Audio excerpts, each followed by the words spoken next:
Hi guys, again it's me, Vinals TV. So may konting pa-update tayo ngayon guys. Ito yung tungkol sa post ni Sara Garcia na hiningi niyang respeto sa mga taong mahal niya at mahal siya. Pero bago ang lahat guys, huwag niyo munang kalimutang i-subscribe at i-hit ang notification bell button para updated kayo sa mga bago kong upload. So yun na guys, after ng post ni Sara, yung hiningi niyang respect sa mga taong mahal niya at mahal siya, naglabas din ng pahayag ang mga fans ng Team Jusa or ng Team Jora. Ayon pa sa iilan, lahat ng nakapaligid kay Sara, nirespeto at minahal din nila.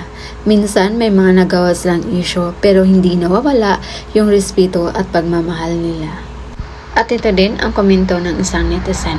Mabuti naman at nilinaw mo ang bagay na hindi na dapat pag-isipan ng matagal. Alam kong bothered ka na din sa mga nangyari sa inyo. Dapat lang na merong isa sa inyo ang magpaintindi sa mga supporters na dapat at hindi dapat kasi ang iba sobra na ang iniisip. Sa madaling salita, nangingialam na sila sa private life. Pero ganyan talaga pag public figure ka. Maraming may gusto na alamin kung ano-ano sa buhay nyo. Umaasa ako na maunawaan na ng lahat yan. Mahirap talaga ang sikat na kagaya nyo. Take care always, Sarah G. God loves you so much. Tama yung comment ng netizen na dapat may isa sa kanila ang magpaintindi sa kanilang mga supporters kasi hindi talaga maiwasan bilang isang public figure na may mga taong makiisyuso sa buhay nila.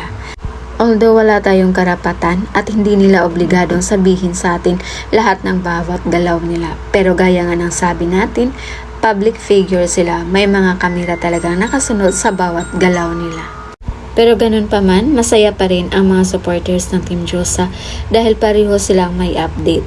Pareho din yung schedule ng pagpapaglutad trip nila. Pero yun nga lang, parang umiiwas sila sa issue at pareho nilang ginawa sa bahay na lang dahil ayaw nilang makita sila ng mga fans na magkasama ulit. So yun lang muna yung pa-update natin ngayon guys. Again, this is Vinals TV.